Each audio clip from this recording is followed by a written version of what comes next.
Ok. Bonjour à toutes et à tous. On va commencer dans quelques minutes, juste le temps que d'autres participants arrivent. Alors, comme d'habitude, vous avez le chat sur la droite où vous pouvez commenter et les questions. Vous pouvez poser vos questions et voter pour les questions qui vous intéressent le plus, ce qui nous permettra ensuite d'y répondre à la fin. Alors, on a déjà des gens du Tarn qui sont là. Bonjour Pierre, bonjour Laurence. On va attendre quelques minutes et puis on commencera juste après.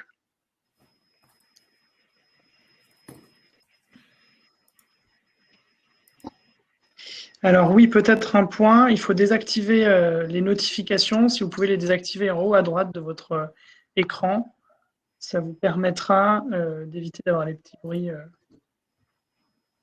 Je reviens dans 30 secondes. J'arrive. Ouais.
Alors moi, je vois pas Bruno, donc il faudra parce que comme ma bande passante est trop faible, il faudra me dire quand il sera de retour pour qu'on Je puisse. suis là, je suis là, je suis là. Ah, t'es là. Ok.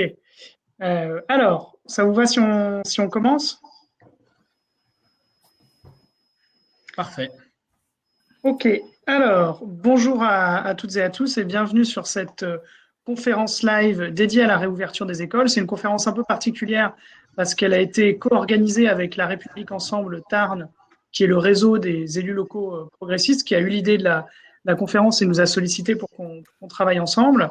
Aujourd'hui, on a la chance d'avoir Bruno Studer, qui est député du Bas-Rhin et président de la commission Affaires culturelles et éducation à l'Assemblée nationale. Bonjour Bruno. Bonjour.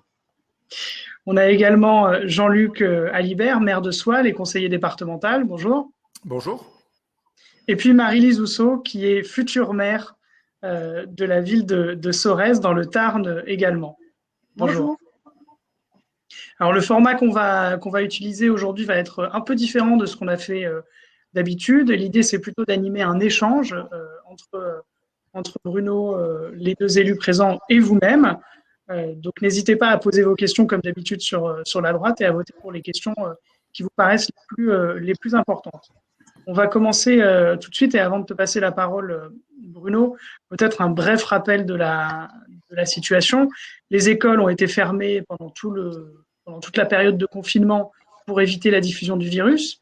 Pendant ce temps-là, la continuité pédagogique s'est mise en place pour maintenir le lien entre élèves, familles et enseignants, avec notamment des dispositifs comme Ma classe à la maison lancé par le CNED, l'utilisation des ENT ou encore le lancement du label Nation apprenante. Le président de la République a décidé de rouvrir progressivement les écoles pour répondre à un objectif qui est à la fois, comme il l'a dit lui-même, pédagogique, social et économique. Et le Premier ministre a précisé cette semaine les contours de cette réouverture. Demain, on aura, je crois, Jean-Michel Blanquer qui présentera le protocole sanitaire. Il y a déjà un premier projet qui est sorti, il sera présenté officiellement demain. Et du coup, Bruno, ma question à toi, en tant que député et président de la commission Affaires culturelles et éducation, comment tu vois les enjeux de la réouverture des écoles?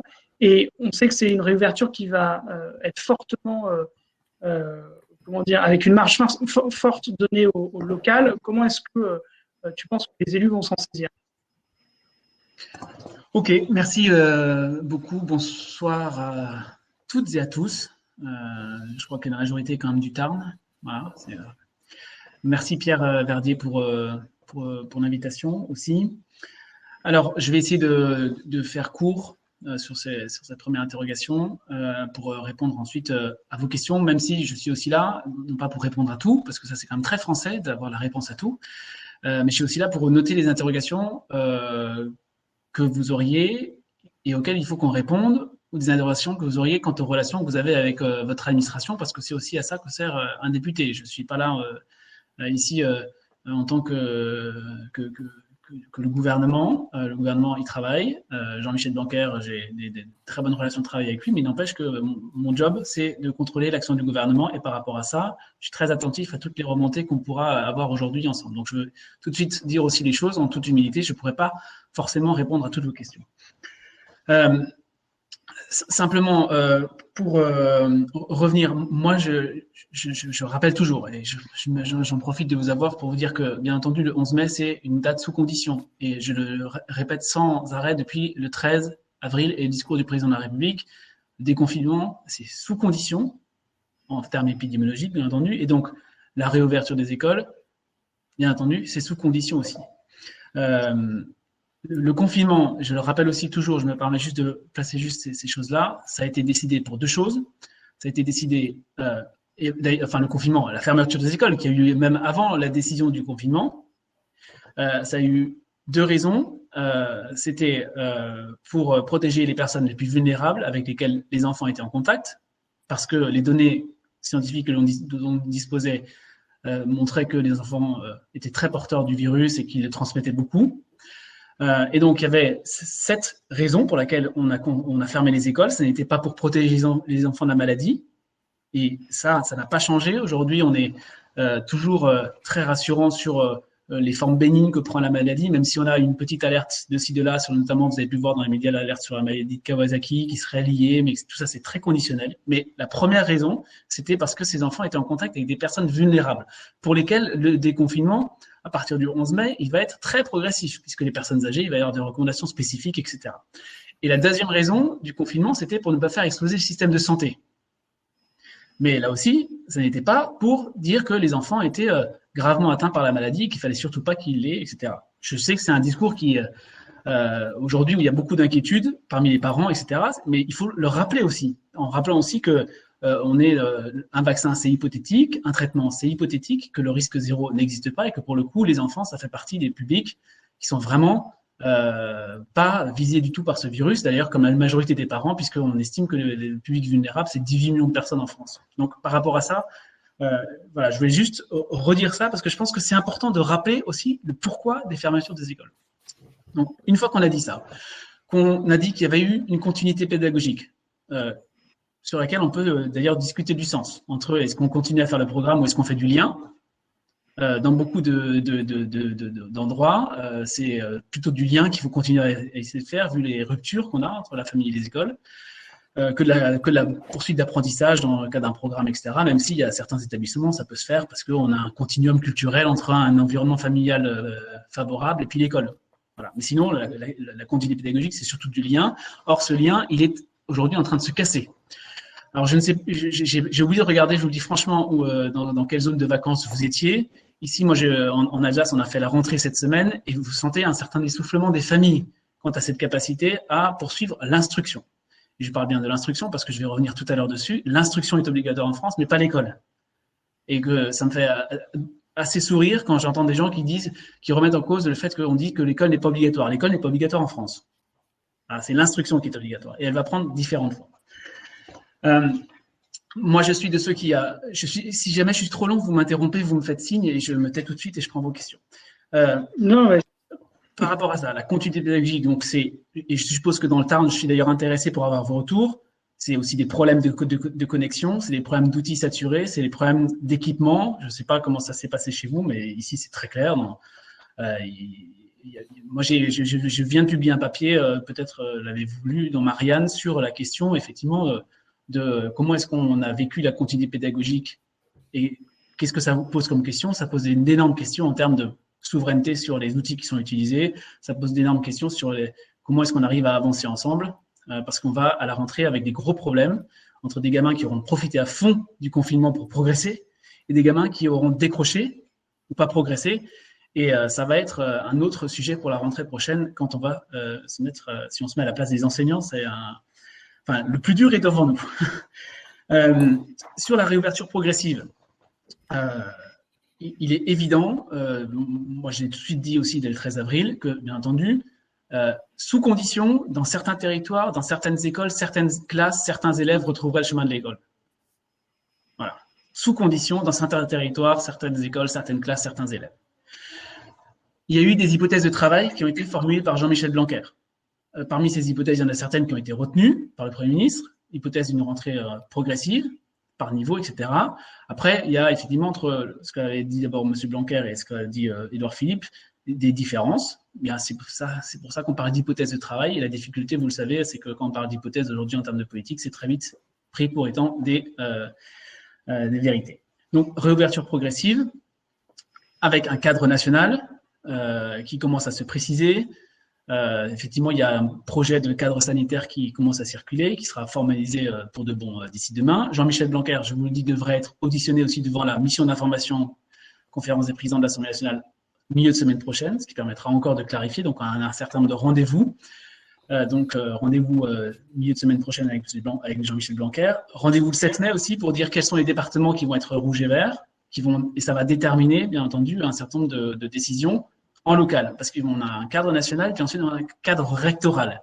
Et c'est là que peut-être c'est intéressant d'avoir des échanges. Les autorités déconcentrées vont établir un cadre à partir des indications données par le cadre national. Et par exemple, l'indication qui dit on va recommencer la semaine du 11 par un jour de pré-rentrée, le 11, et puis les élèves le 12, ça peut très bien être en local un jour de pré-rentrée le 11, un jour de pré-rentrée aussi le 12, et donc un retour le 14 pour certains élèves. Est-ce que ça sera par exemple CP, CM2 comme on l'entend? C'est indicatif parce qu'il y a des classes uniques dans certains territoires où on peut faire rentrer très facilement tous les élèves. Il y a d'autres cas où il va falloir faire rentrer peut-être que des CM2 parce que vraiment on sent beaucoup de réserves par exemple chez les parents ou chez les enseignants, etc. Donc, il y a un cadre indicatif qui est fixé. Et le cadre indicatif se poursuit après avec potentiellement un retour au collège à partir de la semaine du 18 mai. Et en fonction des données épidémiologiques, début juin, on peut rouvrir certains lycées, peut-être en privilégiant notamment les lycées professionnels. Là, je ne vous apprends rien, c'est ce qu'a dit le Premier ministre. Rappelez aussi, quand je parlais d'instruction obligatoire, et ça va de pair avec un autre objectif, vous avez entendu peut-être que Muriel Pénicaud a dit que jusqu'à début juin, par exemple, le système de chômage partiel serait déclaratif pour les parents si jamais ils n'arrivaient pas, si jamais leur enfant ne va pas à l'école, ils déclarent que leur enfant ne peut pas aller à l'école, et puis ils ont droit au chômage partiel. À partir de début juin, Muriel Pénicaud a annoncé que pour bénéficier de chômage partiel pour garde d'enfant, il faudra être capable de prouver qu'il n'y a pas de solution qui existe pour l'accueil de l'enfant. Donc, on voit qu'il y a un objectif qui est fixé début juin, ça pourra bouger comme tout actuellement, mais il y a un objectif quand même, qui veut dire que d'ici début juin, on doit être capable de proposer un accueil aux enfants. Par rapport à ça, l'instruction, elle pourra se faire à l'école, elle pourra se faire à domicile, l'instruction pourra se faire en études, c'est-à-dire dans un local de l'école avec un personnel de l'éducation nationale, mais pas forcément professeur, par exemple, ça reste à déterminer. Et puis après, il y a cette possibilité de dire on fait de l'accueil périscolaire avec les communes, en lien avec les communes, pour le temps, y compris scolaire, où l'enfant ne pourrait pas être accueilli en classe parce qu'il n'y aurait pas assez d'enseignants, parce qu'il n'y aurait pas assez d'espace, etc. Et tout ça, ça va nécessiter, bien entendu, un travail très fin entre les DAZEN, entre les IUN et puis les maires. Et donc, c'est là où je m'arrête, parce que je pense que j'ai déjà beaucoup trop parlé, et je vais essayer de répondre à vos questions, ou en tout cas, je note les questions si je ne peux pas y répondre, pour revenir vers vous après via les contacts que je peux avoir par chez vous. Voilà. Alors, justement, merci Bruno. Justement, tu parles du Dazen, ça fait une bonne transition parce qu'en préparant la conférence, on en discutait. Et Marie-Lise, je crois que tu avais une question sur justement les jours de présence à l'école. Oui, donc nous, on est, enfin moi je suis nouvelle élue, donc je découvre quand même ce monde que je ne connaissais pas. Et donc on l'a abordé de manière très positive parce que pour toutes les raisons qu'a évoquées Monsieur Studer, on est persuadé qu'il faut que les enfants rentrent à l'école. Donc au niveau de tout ce qui est organisation, on y travaille depuis 2 semaines et donc cet après-midi, on avait une nouvelle réunion. On était à peu près persuadés qu'on allait y arriver.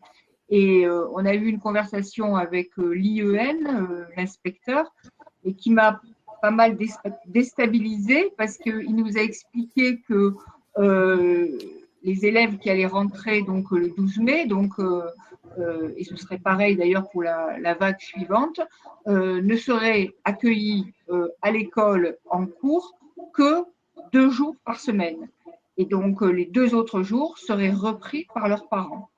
Et alors que moi, j'avais imaginé, comme on a questionné les parents et que, en gros, on va avoir un peu moins d'un enfant sur 2 qui rentre en classe, j'avais imaginé que chaque instituteur pourrait reprendre la moitié de ses effectifs, donc remplir les critères, ce qui permettait d'accueillir les enfants toute la semaine. Et il m'a dit très clairement que ce n'était pas prévu dans les textes et qu'il fallait que les parents, que si les parents ne l'avaient pas compris, c'est qu'ils avaient mal écouté ce qui avait été dit dans les médias essentiellement. Donc j'avoue que moi, j'avais pas non plus perçu ça du tout et que du coup, on est un peu déstabilisé sur la marche à suivre d'ici le 12 mai. Ok. Sincèrement, ça me semble en complète contradiction avec ce qui a été annoncé. C'est-à-dire, ce qui a été annoncé, c'est ou école, ou études, ou à la maison, ou en périscolaire, ce que le ministre a appelé 2C2S. Donc, que les enfants ne puissent être accueillis que 2 jours dans le cadre école, avec un professeur des écoles, etc. Oui, ça c'est clairement sur la table. Mais qu'il n'y a aucune interdiction. Au contraire, puisque normalement, la note sanitaire qui va être diffusée demain doit préciser, par exemple, les questions de responsabilité, les questions d'habilitation pour les encadrants scolaires qui feraient du périscolaire sur du temps scolaire. Parce que, a priori, vous avez parfois des habilitations ou des conventions pour faire le matin avant la classe, entre midi et 2, et puis le soir après la classe. Ça pose des questions sur comment est-ce qu'on passe très rapidement à éventuellement une habilitation à le faire toute la journée. Et ça devrait être précisé dans le cadre. Donc là, je pense que ça me surprend beaucoup que votre IEN ait dit ça, mais je pense que là, il faut vite vous rapprocher de l'association des maires de votre département si ils sont réactifs pour qu'ils puissent traiter ça directement avec le DAZEN pour clarifier ça. Ça me semble vraiment pas clair du tout de son côté, lui. C'est ce que je sors de la réunion, donc en fait, je voulais exprimer directement. Je vais vraiment, je vais d'ailleurs de faire un texto à la directrice d'école parce qu'on était en train de réécrire aux parents en leur expliquant la situation. Et donc, ordre et contre-ordre, bon, ça fait un petit peu brouillon tout ça. Mais bon, Oui. Au vu de ce que vous me dites, parce que moi, je pensais qu'on avait quand même une marge de manœuvre, un petit peu ce qu'a expliqué Jean-Luc tout à l'heure, qu'on pouvait s'organiser. Et il me semble indispensable que les enfants puissent rester la semaine entière à l'école, sinon les parents ne pourront jamais retourner au travail, puisque en plus vous avez expliqué que sans raison valable, ils n'auraient plus droit au chômage partiel, quoi. Okay. Il y a d'ailleurs, Bruno, il y a une Natacha Descours qui est en Indre-et-Loire. Oui, je vois. Qui rapporte que, voilà, directeur d'école, l'IEN dit la même chose. Un point. Jean-Luc, tu avais une question également que tu souhaitais poser. Ouais, clairement. Donc, on est à l'image de tous ceux qui participent à ce chat, j'imagine, c'est-à-dire mobilisés sur l'organisation de l'accueil au niveau de l'école. On était dans le Tarn tout à l'heure j'ai vu qu'il y a Raphaël Bernardin, maire de Saint-Sulpice. D'ailleurs, j'ai vu que Saint-Sulpice est assez présent, tant mieux. Avec le DAZEN. Justement en réunion sur ces sujets-là. Donc, moi, j'ai bien compris, pour rebondir sur ce qui vient d'être dit par Marie-Lise, et je vois aussi le chat qui défile, où apparemment il y a des témoignages là-dessus aussi, mais nous, en tout cas, sur notre commune, on a bien compris que on allait, les enfants seraient accueillis 2 jours par semaine, l'équivalent de 2 jours par semaine par les enseignants. Pour les 2 autres journées, de toute façon, nous, on prendra le relais. Voilà. Et donc, effectivement, on aura un travail vraiment de collaboration entre les équipes éducatives et les équipes à côté. Alors, c'est justement là-dessus que je voulais interroger Bruno sur ça, même s'il a un petit peu évoqué, sur effectivement cette notion de responsabilité. Tu l'as évoqué, Bruno, nous. Alors, c'est aussi une difficulté qu'on peut rencontrer dans certaines écoles. On nous renvoie souvent là, il y a la mairie d'un côté, il y a l'éducation nationale de l'autre. Et dans le temps normal, parfois on a des bonnes relations, parfois c'est un peu plus tendu ou un peu plus difficile. Aujourd'hui, le contexte fait qu'il va falloir de la flexibilité. Et je me permets de relayer, s'il m'y autorise, une question justement qu'a posée Raphaël Bernardin, donc le maire de Saint-Sulpice tout à l'heure, sur cette notion de responsabilité. Par exemple, il y aura des petits gestes de type nettoyage de portes à réaliser, où il ne semble pas forcément possible pour les personnels de la mairie de pouvoir passer régulièrement pour nettoyer une porte, alors qu'un enseignant, par exemple, pourrait faire ce genre de petits gestes on va dire, de sécurité sanitaire de premier niveau. Et donc la question est posée de dire, finalement, est-ce que l'enseignant peut, par exemple, simplement nettoyer une porte ou autre parce que l'enfant sera sorti pour aller aux toilettes ou parce qu'il y aura eu la récréation, par exemple. Donc là, la première question, c'est sur ce duo dont a parlé le Premier ministre. Est-ce qu'il y a des messages qui sont passés au niveau de l'Éducation nationale pour justement amener le personnel à être effectivement le plus flexible, le plus ouvert à toutes les solutions possibles? Parce que sinon, on va se confronter, on va être vite confronté à des problématiques, encore une fois, mairie d'un côté, éducation nationale de l'autre. Et du coup, la deuxième question, et j'en arrête là, vient naturellement la responsabilité. Par exemple, dans le cadre de DC2S, on a cru comprendre que la collectivité pourrait, par exemple, faire intervenir des associations sportives, culturelles, pour justement les ateliers hors temps en classe, mais se pose naturellement la question de la responsabilité. Jusqu'à présent, on est bien cadré. Quand c'est du périscolaire, si on fait intervenir des associations, la commune passe des conventions normées avec du contrôle de personnel qui intervient, etc. Mais là où désormais on demande à la collectivité finalement d'intervenir sur le temps scolaire, quid de la responsabilité de l'élu et des associations qui interviendront en parallèle des classes où il y aura des cours. Voilà, donc mes 2 questions. Ok. Sur la première question, je ne sais pas à quel point les consignes sont données, mais il est tellement fait état du couple maire, préfet, etc., que j'ai du mal à imaginer que ça puisse être différent. Ça reste l'éducation nationale. Donc, je connais bien. Donc, j'ai pas de réponse. Je note ça. Sur la question de la responsabilité, à partir du moment où on est sur du temps scolaire, mais ça va être clarifié demain par les textes du ministre. À partir du moment où c'est du temps scolaire et vous déléguez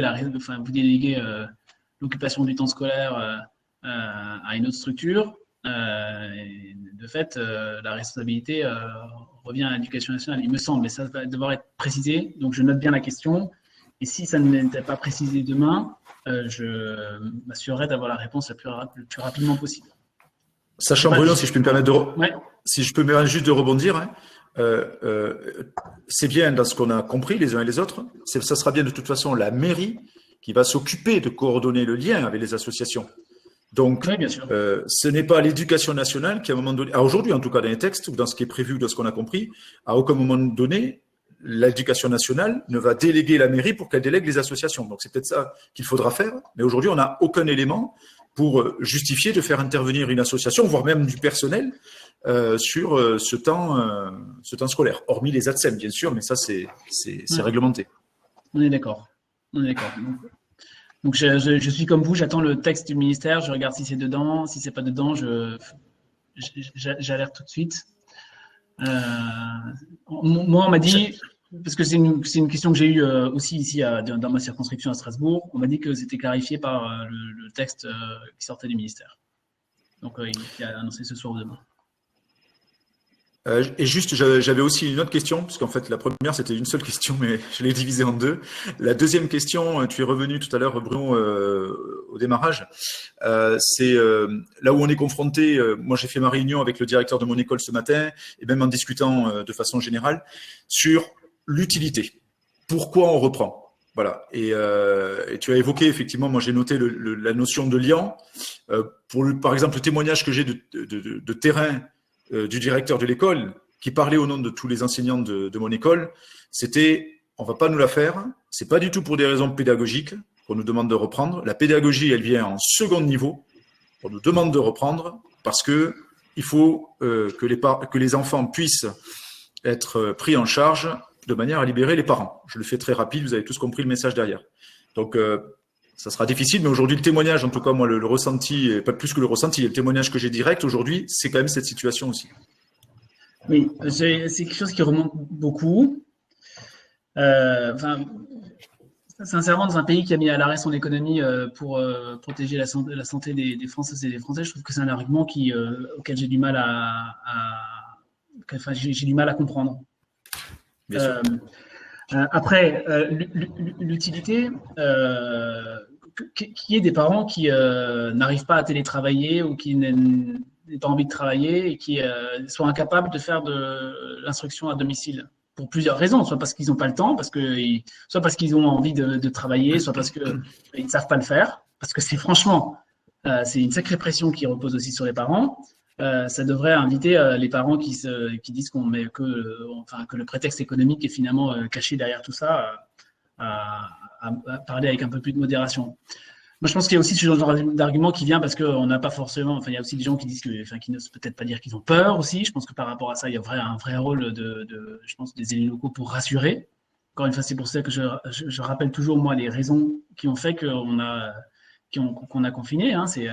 Il faut à un moment donné avoir ce discours, c'est-à-dire que les enfants, ils ne sont pas atteints par des formes graves de la maladie. Et ça, c'est.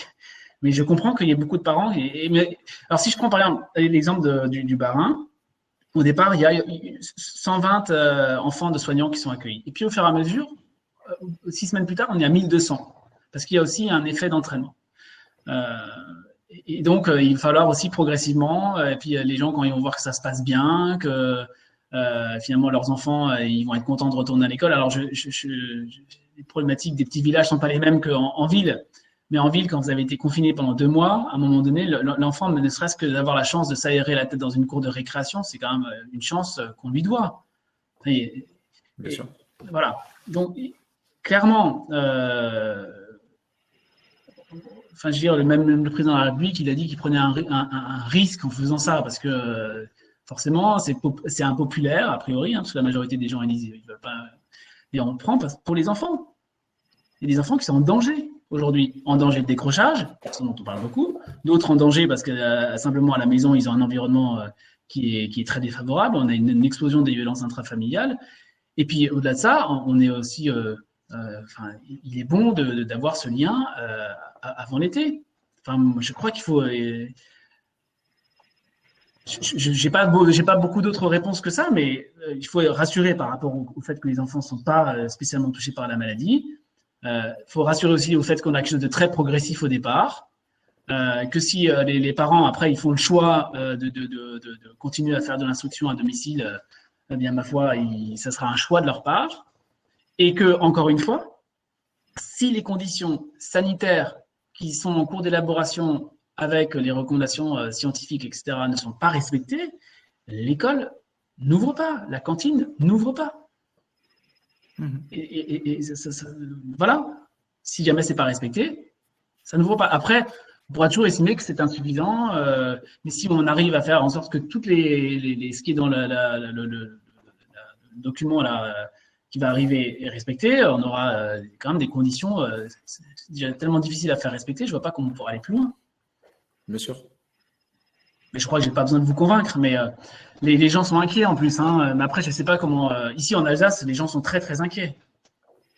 Mais dans le Tarn, je ne sais pas, je mesure assez difficilement, mais en tout cas, je peux vous assurer que c'est pas une question économique. Ça fait 6 semaines qu'on a mis l'économie à l'arrêt. Ça fait, si vous utilisez d'un autre argument, regardez, on met fin au championnat de France de football.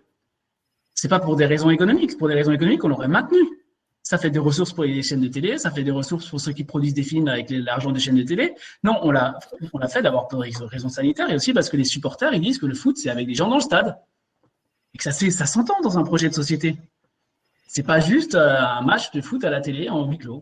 C'est pas juste ça. Et si c'était que économique, nos préoccupations, on aurait rouvert, hein, on ferait du huis clos. Hein. Ah, mais c'est clair. Enfin, de toute façon, après, il y a une conviction qui est.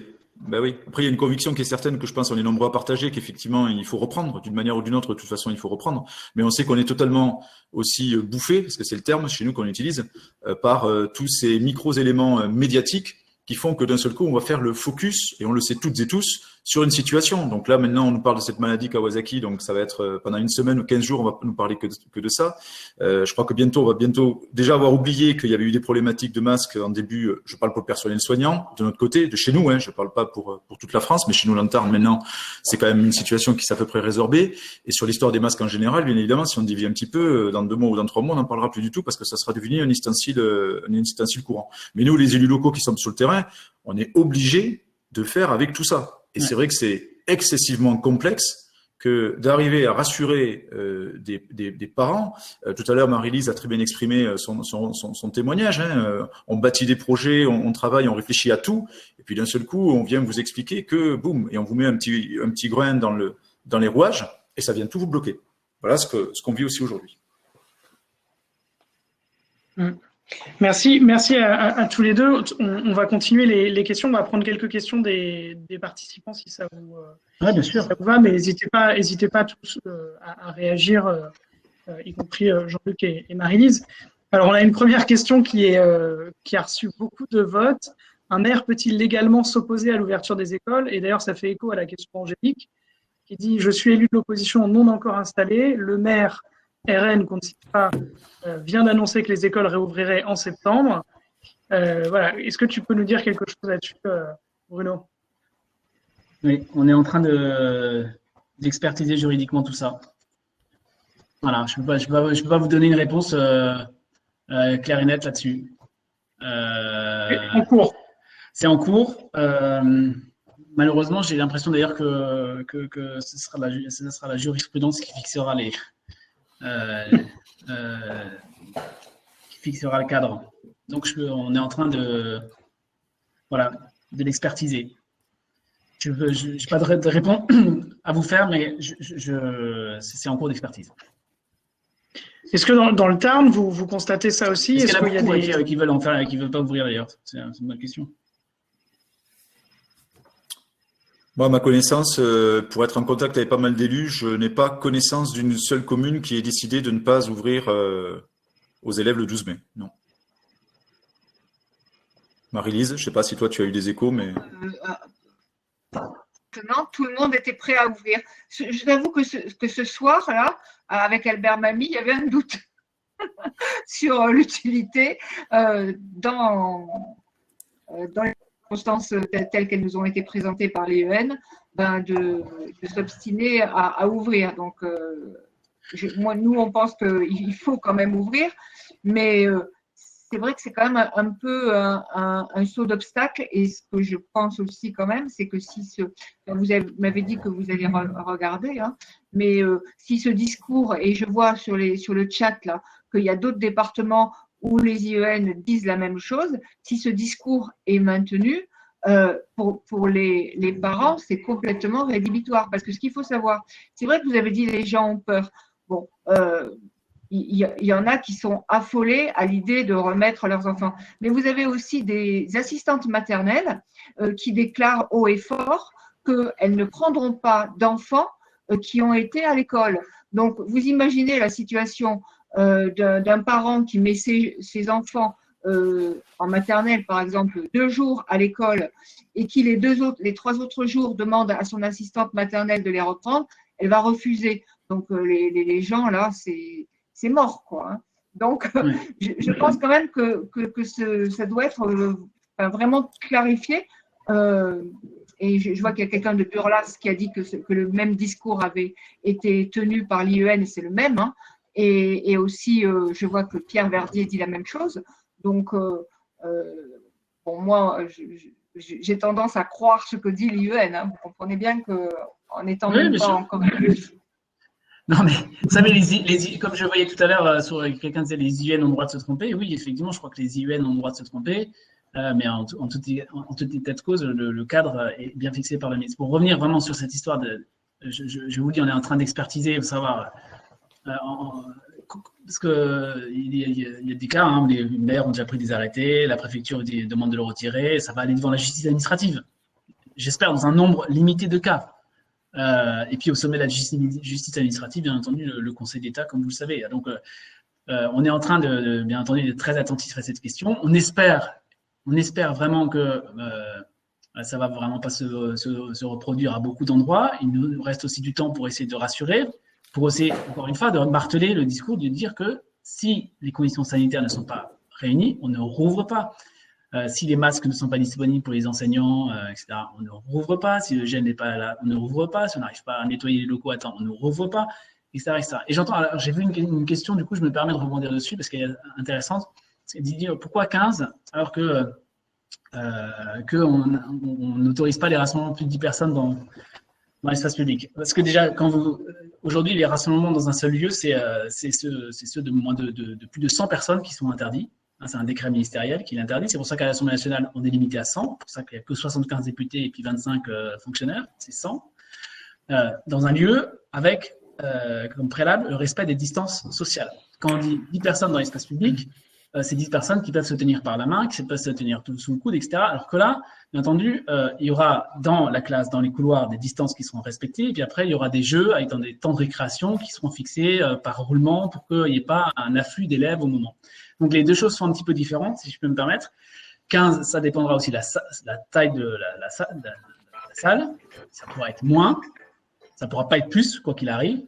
Si, encore une fois, la distance, plus d'1 mètre entre chaque enfant peut être respectée. Mais c'est bien parce qu'on arrive à dire, à l'intérieur, dans les couloirs, il y a 1 mètre toujours.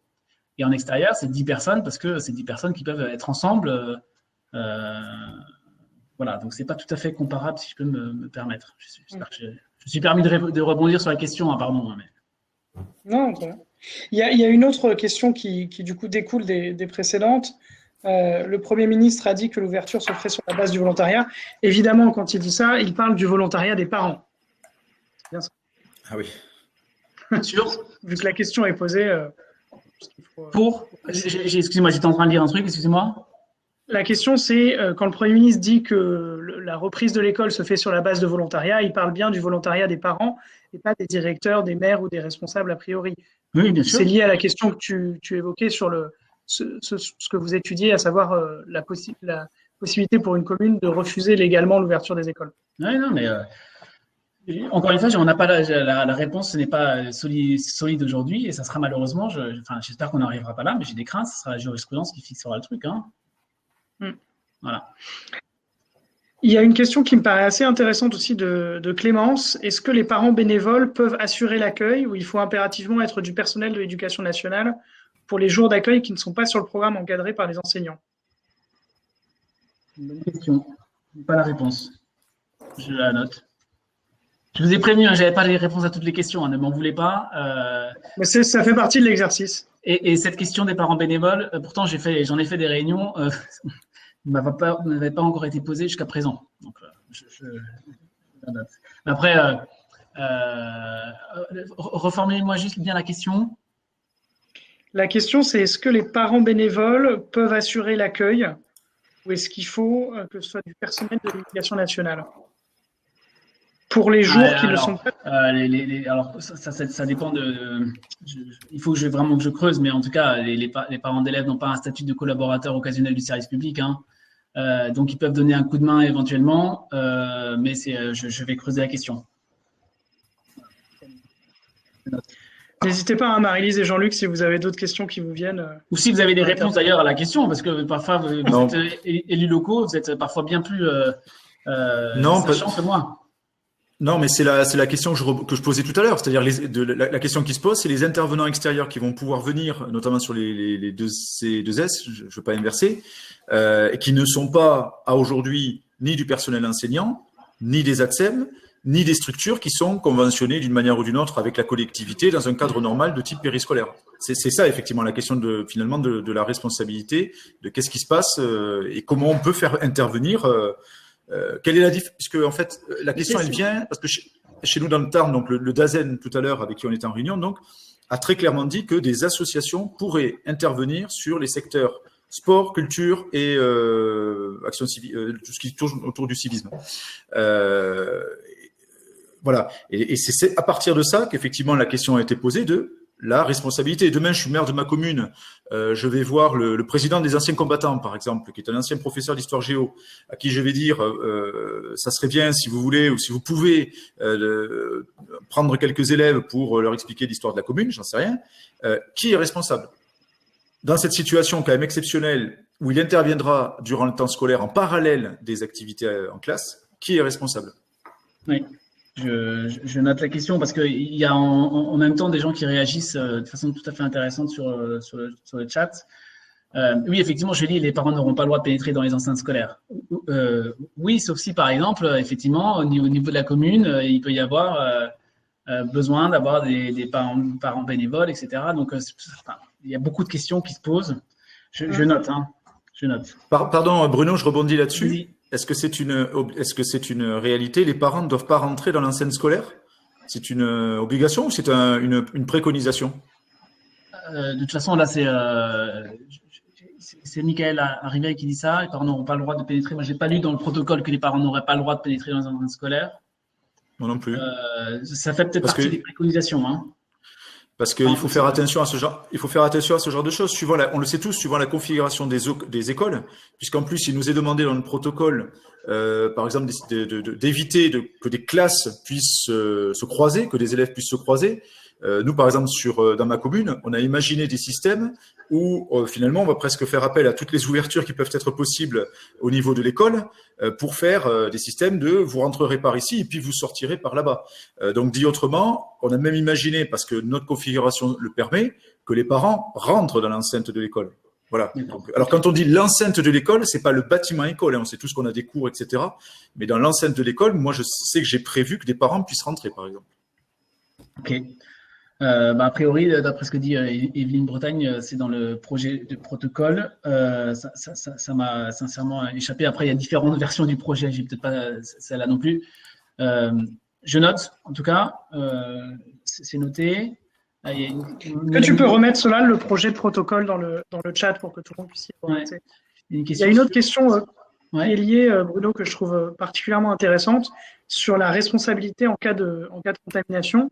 Sachant qu'il y a la Gazette des communes qui a consacré un article aujourd'hui. Il y a des élus qui sont inquiets, qui disent, voilà, par exemple, là, on a Christophe qui nous dit « Je suis maire d'une commune de 3000 habitants avec 450 écoliers. La mission me semble impossible à la lecture du projet de protocole. Quel sera le responsable en cas de contamination ?» Une question épineuse. Ça rejoint…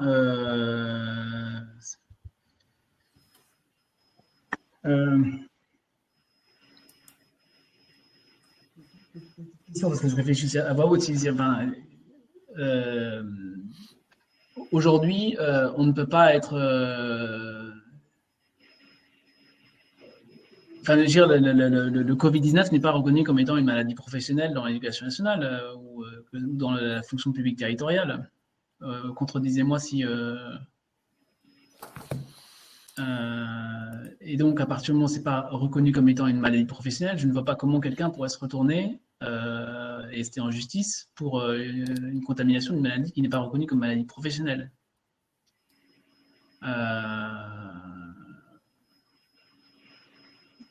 Je réfléchis à voix haute avec vous. Je pense qu'il y a un sujet autour de cette responsabilité. De toute façon, bien sûr. Je ne sais pas ce que vous en pensez, Jean-Luc et Marie-Lise, sur la responsabilité de l'élu qui préoccupe pas mal d'élus. Je pense que c'est un point. Ouais, clairement, là aussi, la question a été tout à l'heure, je reviens à cette fameuse réunion avec Dazen, la question de la responsabilité a été posée. Il se déclenche, malgré toutes les mesures qui ont été mises en œuvre dans notre école, se déclenche un cas Covid. On sait en plus dans la société dans laquelle on est en train d'évoluer avec beaucoup de procédures. Le parent se retourne vers le directeur d'ailleurs, vers le maire, en lui disant écoutez, moi si mon gamin il a attrapé le Covid, c'est parce qu'à un moment donné vous n'avez pas fait ce qu'il fallait. Oui, enfin, il me semble quand même qu'il faudrait d'abord prouver qu'il a été contaminé dans le cadre scolaire, parce que l'enfant il vit aussi en dehors de l'école. Hein, Et puis au-delà de ça, il y a un cadre sanitaire qui va être fixé.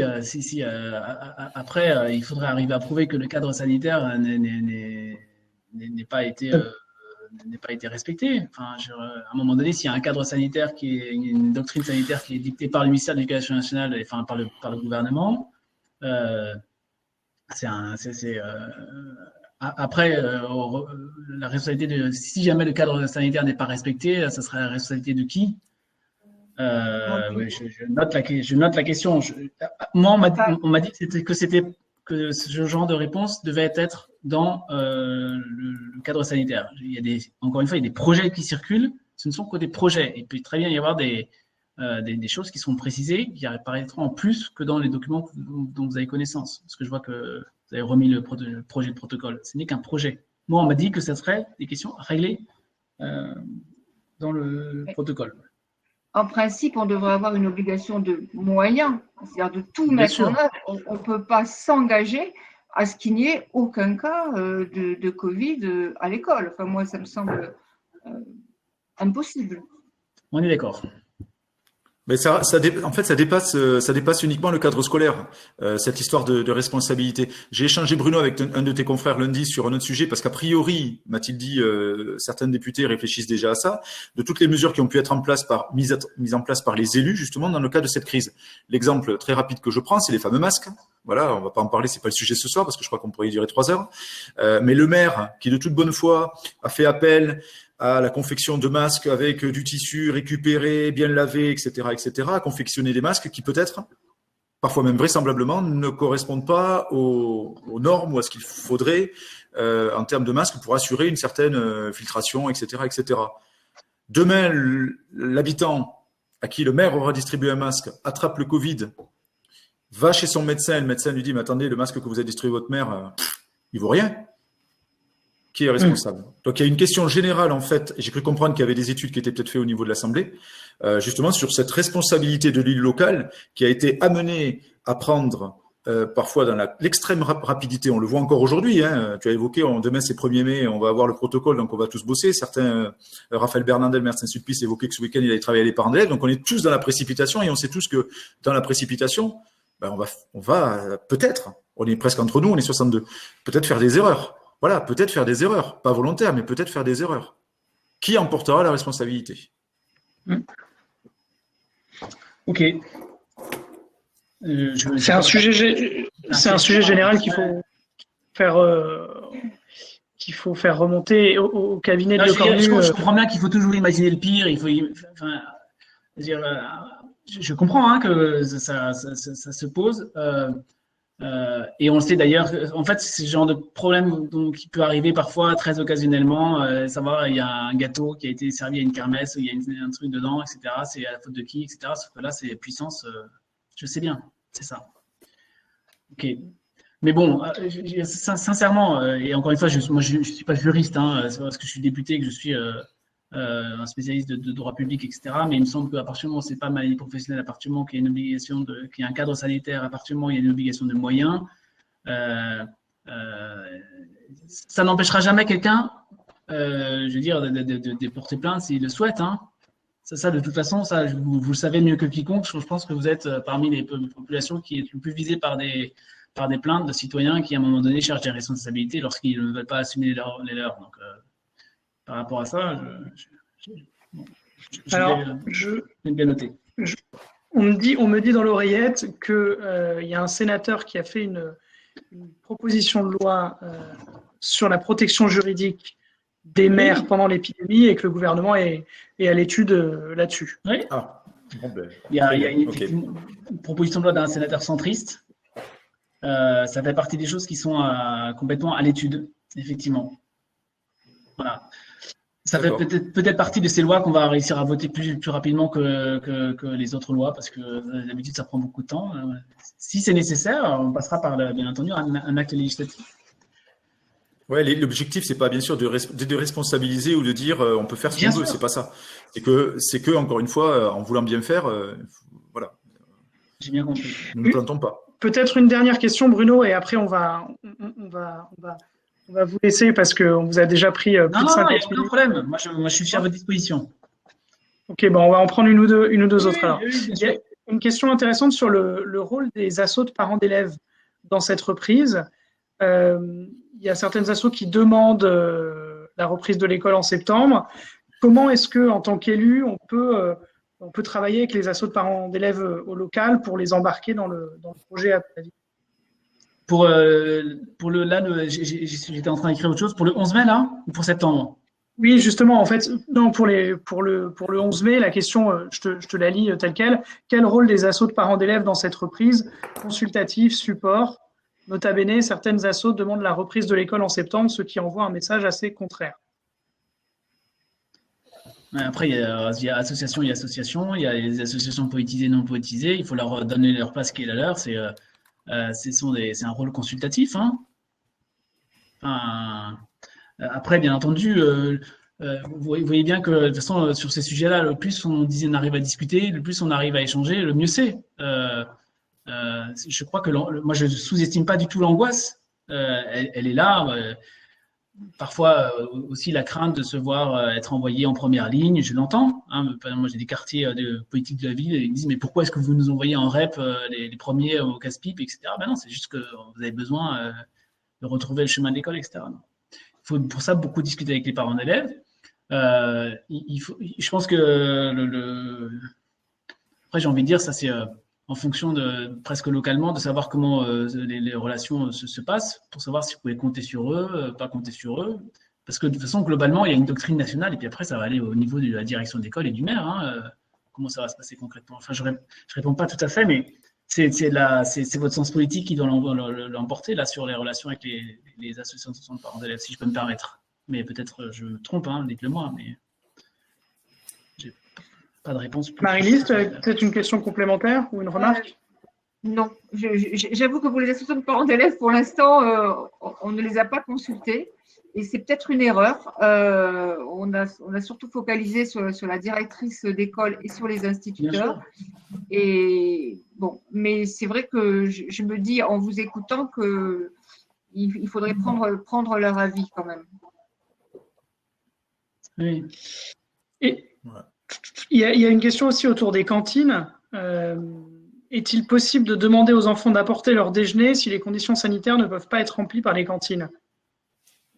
Mais attends, là aussi, oui, bien.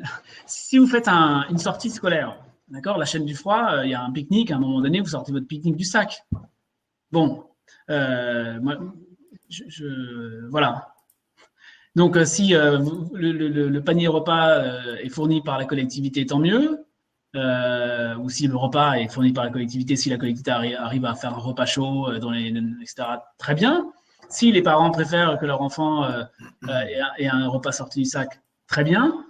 Et puis, si les cantines ne peuvent pas fonctionner en respectant le protocole sanitaire, oui, effectivement, à ce moment-là, elles ne rouvriront pas non plus. Mais ça, justement, c'est un dégage de confiance. Et par rapport à ça, oui, effectivement, il y a des parents qui vont devoir trouver peut-être des solutions pour nourrir leur enfant, alors que d'habitude, c'est la cantine. Oui, bon, écoutez, on vit quand même une crise qui est un peu à la hauteur de ce qu'on n'a jamais vu depuis des dizaines d'années. S'il faut faire un repas à son enfant pour qu'il puisse aller à l'école, apprendre des choses, s'aérer l'esprit, retrouver ses copains, Bah ouais, peut-être qu'on peut demander ça aux parents. J'entends que pour certains, c'est difficile. Je sais aussi qu'il y a beaucoup d'aides qui sont mises en place pour ceux qui n'en ont pas les moyens. Et puis après, le reste, manger, c'est un acte essentiel de sa vie, hein, quand même. Hein. Je sais pas, excusez-moi de déborder un peu, mais je comprends qu'il y a beaucoup de questions qui se posent. Mais après, à un moment donné, il y a aussi une responsabilité individuelle. Ben, on voit que c'est surtout des questions vraiment très techniques. Et je pense qu'il y en aura une partie, enfin, je ne sais pas ce que tu en penses, Bruno, mais qui trouvera ses réponses dans le protocole de toute façon. Il y a une autre, peut-être une dernière question de Mélanie sur un peu plus sur la stratégie. Si le département est classé rouge, est-ce que cela implique, je ne sais pas si tu as des infos là-dessus, un report automatique de l'ouverture des écoles? Non, c'est pas automatique. C'est pas comme ça que ça a été présenté. Parce qu'encore une fois, ça gommerait des réalités locales qui font que dans un département comme le Tarn, où vous avez parfois des communes isolées à 30-40 km du chef-lieu, etc., il faut pouvoir rouvrir. Et donc, ça ne va pas être automatiquement non. De toute façon, vous voyez bien qu'il y a des scénarios dans un cadre qui est donné par le ministre, que voilà, les recteurs sont en train de les préparer, DAZEN sont en train de les préparer. Le rouge d'un département, aujourd'hui, ça voudrait dire quoi en termes d'automaticité? Si je dois reprendre ce qui a été dit pour le Premier ministre, c'est rouge, c'est non-ouverture des espaces publics en accord avec les collectivités territoriales concernées. Là aussi, il faut laisser… voilà. Rouge, c'est aussi l'interdiction de se rassembler même à moins de 10 personnes sur la voie publique. C'est-à-dire que vous mettez fin au déconfinement, vous avez le droit de vous déplacer sans attestation. Vous avez le droit de vous déplacer. C'est un peu ce qu'il y a en Allemagne actuellement. Ici, à côté de Strasbourg, les Allemands ne sont pas confinés, c'est-à-dire qu'ils n'ont pas le droit, ils n'ont pas besoin de produire une attestation pour se déplacer, pour sortir à l'extérieur. Par contre, les rassemblements de plus de 2 personnes sont interdits. Vous voyez, donc ça c'est le rouge. Et après, en fonction du rouge, effectivement, bien entendu que les décisions sur la réouverture des écoles seront aussi adoptées. Moi, si je dois prendre ici, je vous donne juste ça me permet aussi de donner un peu une explication de ce qui se passe ici à Strasbourg. C'est que l'Alsace est très touchée. Strasbourg, avant la crise, c'est 80 lits de réanimation sur l'hôpital universitaire de Strasbourg.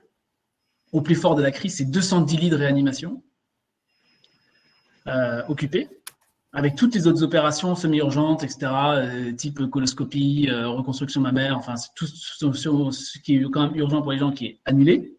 Donc, on monte à 210 lits. Là, on est descendu à 160 lits de réanimation, dont 130 sont occupés Covid. Donc là, clairement, je vais vous dire, la rectrice est en train de dire, OK, on va rouvrir les CM2 et c'est tout. Vous voyez, par exemple. Parce qu'il y a un cadre où on dit, on va rouvrir primaire, maternelle. Eh bien, là-dedans, les recteurs vont dire, moi, primaire, maternelle, j'entends ça comme ça. Parce que sur mon terrain, mes données font que on me dit, je vais pouvoir faire ça comme ça. Donc, il n'y aura pas d'automaticité. Si c'est rouge, dire qu'on n'ouvre rien. C'est ça que je veux dire.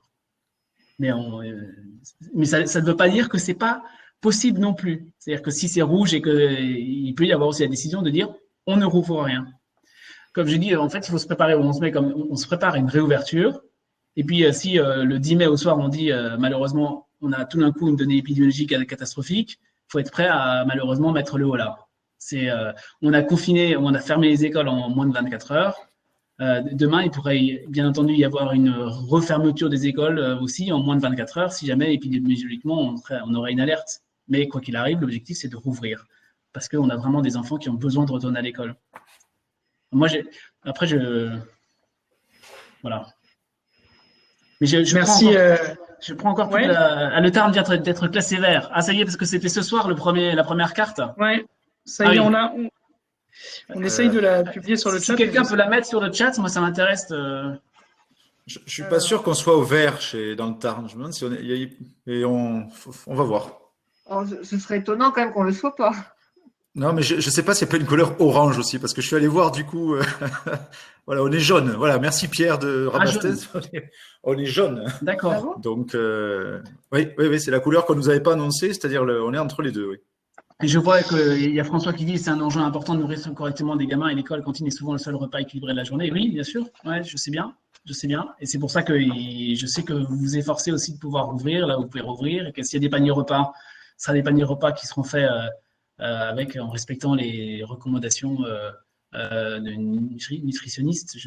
Donc, bien entendu, c'est aussi pour ça que c'est aussi important de retrouver le chemin de l'école. Là. Moi, j'ai tout à l'heure eu. Moi, j'étais prof avant.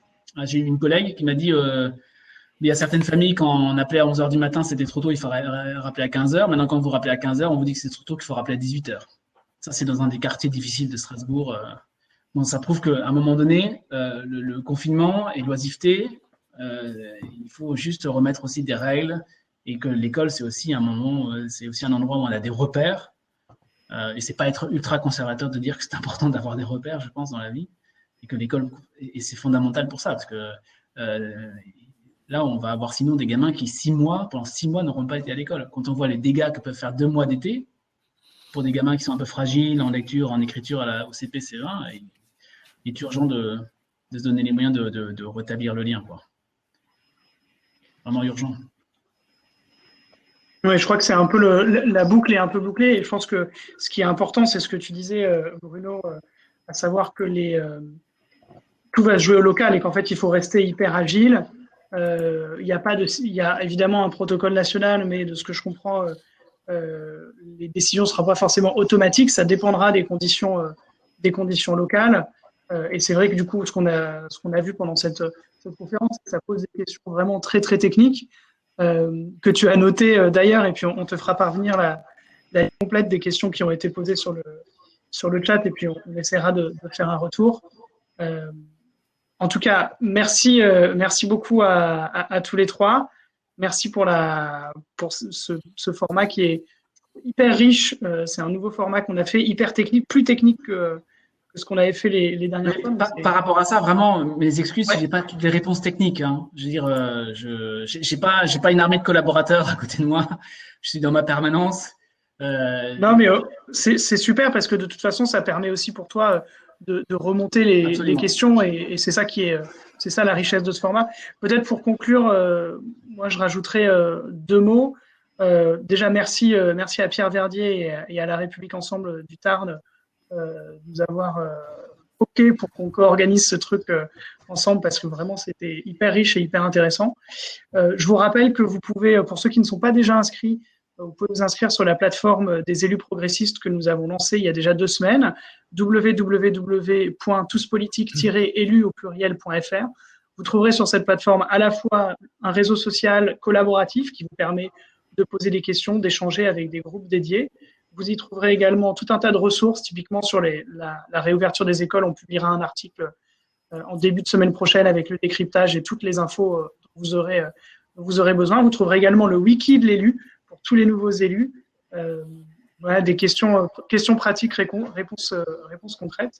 Et puis, je vous informe qu'à partir de la semaine prochaine, on aura un nouveau cycle dédié au début de mandat pour tous les nouveaux élus, un nouveau cycle de conférences sur les finances locales, comment est-ce que je débute mon mandat dans l'opposition, sur les intercos.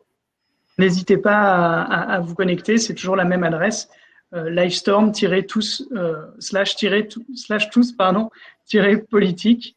Voilà. Et il me reste du coup à vous remercier chaleureusement, Marie-Lise, Jean-Luc et Bruno. Encore un tout petit mot. Si jamais vous cherchez une destination touristique pour les vacances, comme vous ne pouvez pas partir à l'étranger, l'Alsace, c'est en France. Hein. Ce n'est pas l'Allemagne. Donc, n'hésitez pas si jamais vous faites un tour par ici. Voilà. Et c'est une belle région. C'est une très belle région. Le Tarn aussi, magnifique. Vous pouvez venir dans le Tarn aussi. Hein. Je viendrai voir les verres des joucles là. Très bien. Merci beaucoup. Bonne soirée à tous. Bon courage à tous. Merci à vous. Portez-vous. Merci. Merci beaucoup. Au revoir. Au revoir.